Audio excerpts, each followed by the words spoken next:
Bom dia, boa tarde, boa noite, investidor. Sejam todos muito bem-vindos ao canal. Meu nome é Felipe Torres, sou consultor de investimentos CVM e hoje nós vamos analisar os principais pontos do relatório de julho do Juro 11, o fundo gerido ali pela Sparta. Mas antes da gente analisar os principais pontos aqui do mês de julho, convido você a ler aqui embaixo na descrição do vídeo todos os serviços de investimentos que eu ofereço, começando pela consultoria em investimentos. Se você tiver interesse que eu monte uma carteira do zero para você ou analise sua carteira de investimentos, me chama no WhatsApp que a gente conversa por lá. Aqui embaixo na descrição do vídeo tem um link para a gente poder conversar pelo aplicativo. Tenho certeza que você vai gostar muito do resultado que a consultoria pode te proporcionar. Convido você também a entrar para o nosso grupo VIP do WhatsApp. Aqui embaixo tem um link para você clicar e fazer o cadastro para poder fazer parte da nossa comunidade VIP. Aqui embaixo também tem todos os benefícios que os membros possuem. Tenho certeza que você vai gostar muito do conteúdo que você vai receber lá na nossa comunidade VIP. Convido você também a entrar para o nosso grupo aberto do Telegram. Aqui embaixo na descrição do vídeo tem um link para você poder clicar e entrar lá. E por fim, não deixe de conhecer o meu livro Renda Passiva, o Caminho para a Liberdade Financeira. Aqui embaixo na descrição do vídeo também tem um link para você poder clicar e ser direcionado para o site. Lá no site eu deixei algumas páginas disponíveis, tem também um sumário, são aproximadamente 100 páginas de um conteúdo que eu tenho certeza que pode agregar muito conhecimento na sua vida de investidor. Feitos os avisos, vamos então para os principais pontos do mês de julho do Juro 11. O dividend yield do fundo está em 16,3% nos últimos 12 meses. Cota patrimonial do fundo R$ 101,81, ou seja, ele está com R$ 1,81 aí de reserva. Sempre que vocês, aqui no caso do Juro 11, né, vocês verem aqui esse número acima de R$ 100, tudo que tiver acima de R$ 100 é a reserva aqui do fundo. Então o fundo aqui atualmente está com uma reserva ali de R$ 1,81. O carrego da carteira está em IPCA mais 7,9%, ele está com spread de crédito de 1,3%, a duration do fundo está em 1,7 anos, só que a duration de spread de crédito está em 3,7 anos. E por que isso daí? Porque o Juro 11 ele é um fundo que tem um hedge parcial, então ele faz um hedge aqui para o IMAB5 e isso daí diminui a duration do fundo e por consequência a volatilidade ali do valor patrimonial do mesmo. O patrimônio líquido do fundo já superou 2 bilhões de reais, é um dos maiores fundos que nós temos na nossa indústria de fundos de infraestrutura e o fundo já está com uma base de cotistas já de 79 mil cotistas. Na parte de cotistas ali é o maior fundo que nós temos, como o fundo ali com maior base de cotistas. No mês de julho, o fundo continuou a alocação dos recursos da sexta oferta. Eles iniciaram a exposição em 3 novos emissores, na Atlas Luiz Carlos, Desktop e Ocean Pact. Agora, o fundo possui 102 ativos na carteira. Também é a maior carteira que nós temos na parte de diversificação. Não tem ali outro fundo de infraestrutura, pelo menos até agora, com uma quantidade tão grande de ativos na carteira, e essa diversificação ela traz uma segurança ali para o cotista, porque quanto menor for a concentração nos ativos, se acontece algum problema com aquele ativo, dele vir a dar ali problema, default ou alguma coisa parecida, o fundo ele sente menos do que se ele tivesse uma exposição muito grande, 10%, 15%, como a gente vê alguns fundos que são negociados na bolsa. O caixa do fundo reduziu para 18% e a gestão vem informando aqui que eles já mapearam ofertas ali que serão liquidadas em agosto, quando eles esperam concluir a alocação total dos recursos que foram captados ali na sexta emissão.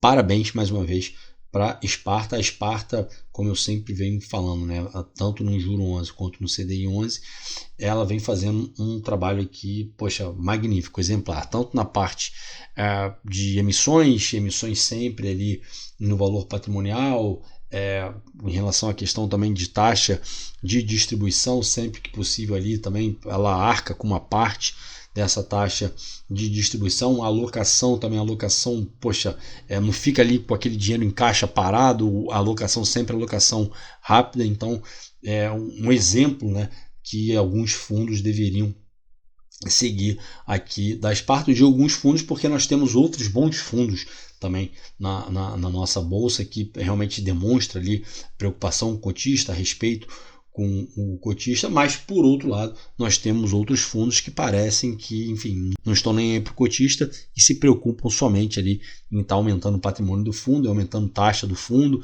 e, enfim, só se preocupando com a remuneração da própria gestora, não demonstrando nenhum respeito pelo cotista. Aqui a gestão vem falando que em 2023, até então, tinha sido ali o ano em que tinha ocorrido ali a maior emissão de número de debêntures, né? Até então tinha sido um recorde. Só que agora, em 2024, até julho, esse número já foi superado. Então, em 7 meses, né, conseguiu superar ali o que tinha sido emitido em todo o ano passado.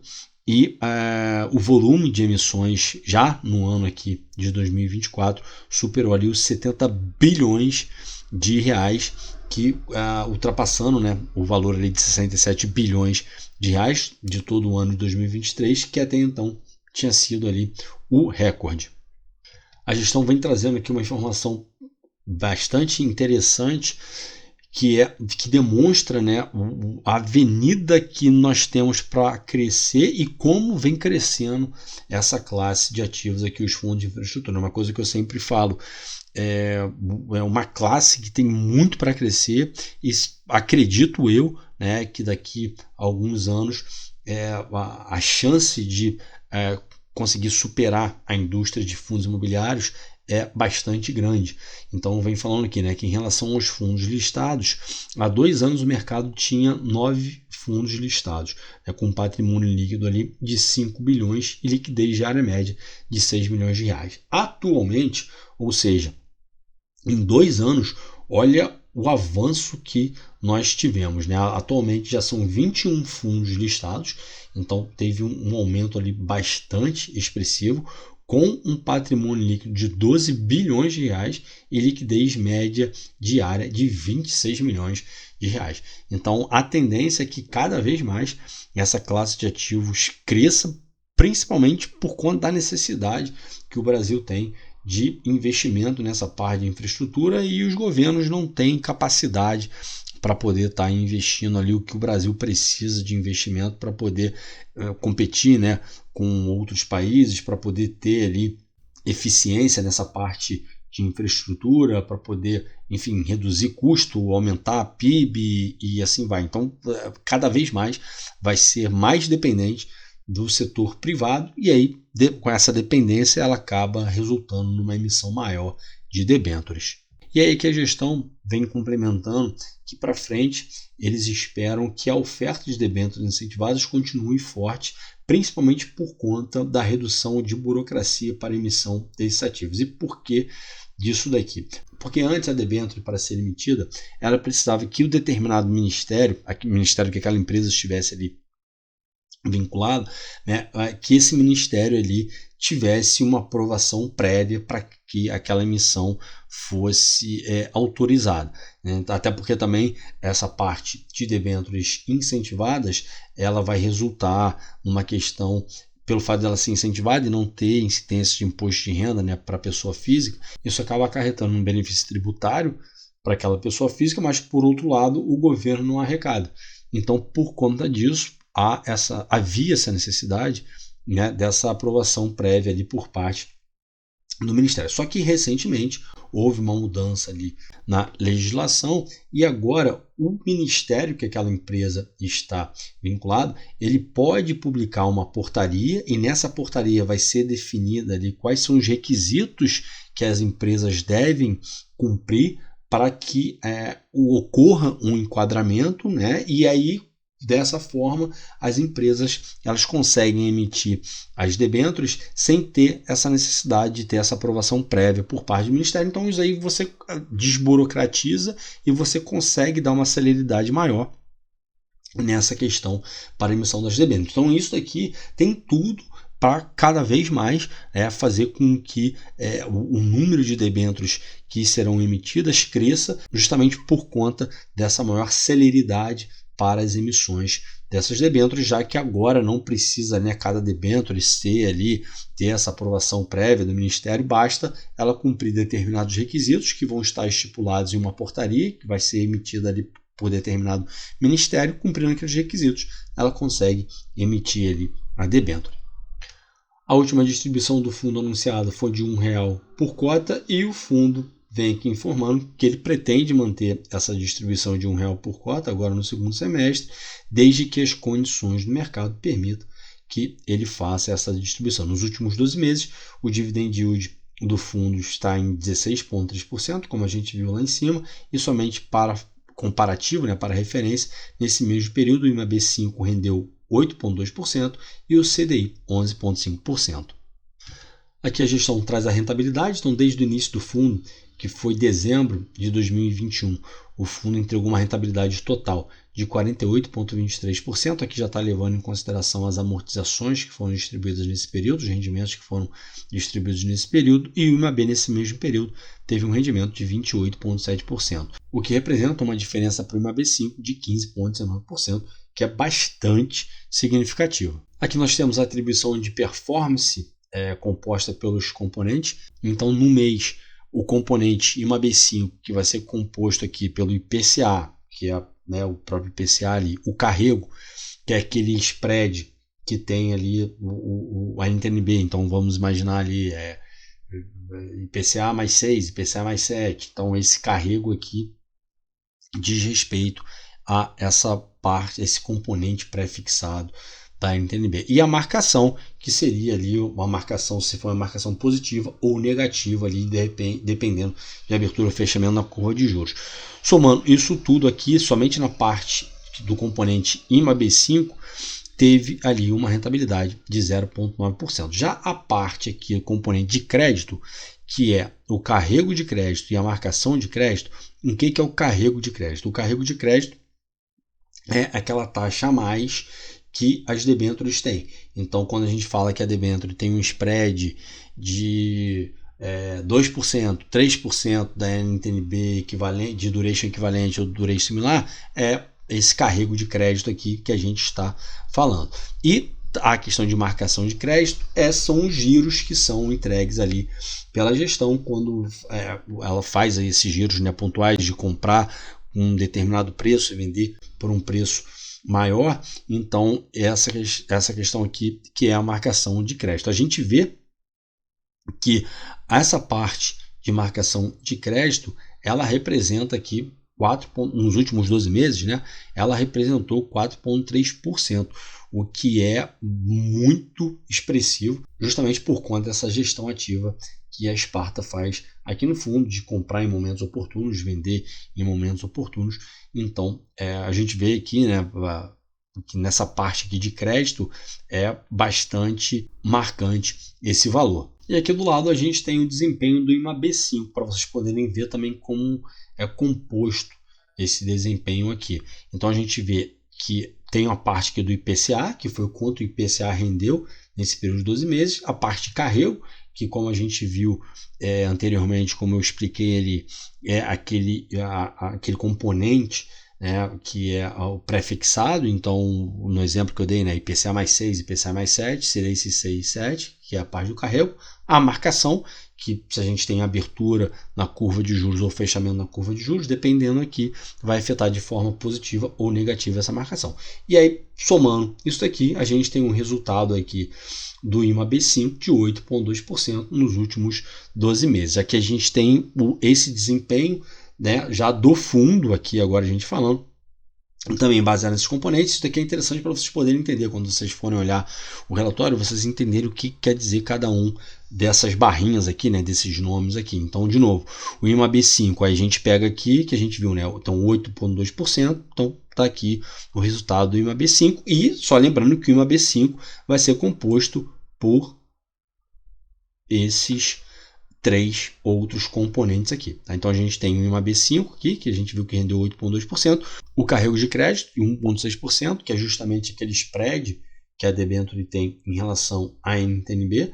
Então quando a gente vê lá, está com spread de 2%, de 3%, de 1% para a NTNB de duration equivalente similar, é essa questão aqui do carrego de crédito. E a parte de marcação de crédito, como a gente viu, são os giros ali que a gestão consegue fazer para estar gerando um alfa para dentro do fundo.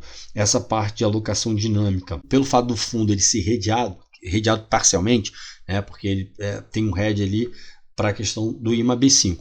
Então, quando essa alocação dinâmica aqui está em 0%, é porque não houve ali nenhuma intercorrência nesse hedge realizado pelo fundo. Então, sempre que tiver 0% aqui, é porque o hedge funcionou da forma que ele tem que funcionar. Então, não teve nenhum problema aqui para o fundo em relação a essa questão. Aqui já na parte de outros, 0,9% e a taxa de administração 1%. Então, nos últimos 12 meses, o desempenho do fundo foi de 14,5% e, de novo, esse 14,5% é formado por essas componentes aqui. Então é importante vocês saberem isso para que vocês possam entender, né, cada vez mais como é que funciona, enfim, como essa rentabilidade do fundo, como é que ela é formada, como é que ela é composta e assim vai. Aqui nós temos a composição da carteira do fundo. A maior representação que o fundo tem é nessa debênture aqui da UTGNA, que tem uma representação de 3,2% patrimônio líquido do fundo. Então a gente vê que a maior representação aqui é 3,2%. Então, de novo, é uma concentração muito saudável que o fundo tem, né? A maior concentração é 3,2%. É bastante interessante isso, porque traz uma segurança muito boa para o fundo. Eu deixei destacado aqui os 3 papéis que foram adquiridos pelo fundo. Então, aqui a Desktop, que é no setor ali de telecomunicação, com rating A-, um spread de 1,6%, duration de 4,8 anos, que representa 1,9% do patrimônio líquido do fundo. É maior, né, esse 1,6% é maior do que o spread atual do fundo, que está em 1,3%. Aqui a gente tem a outra debênture, que é a Atlas Luiz Carlos, na parte de geração de energia, com rating duplo A, com spread de 1,1%, então está um pouco abaixo do spread ali atual do fundo, com uma duration de 8,6 anos e uma representação de 1,5%.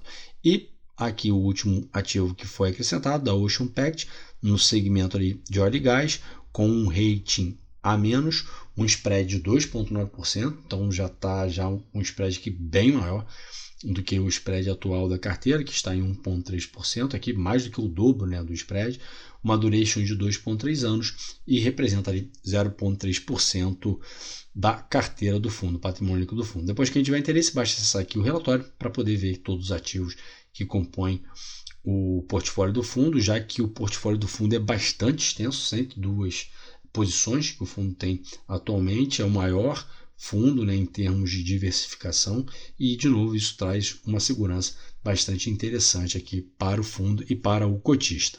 Como a gente viu lá em cima, o fundo ainda está com 18% em caixa, mas pretende já alocar esse capital dentro aí das próximas semanas. Geração de energia 20%, saneamento 15%, logística 8%, telecomunicação, mobilidade urbana, rodovias e óleo e gás 6% em cada um, financeiro 5%, distribuição de energia, holding, açúcar e álcool e mineração e siderurgia 2% em cada um, 1% em indústria química, 1% em portos e 1% ali em transmissão de energia. Aqui nós temos a alocação por tipo.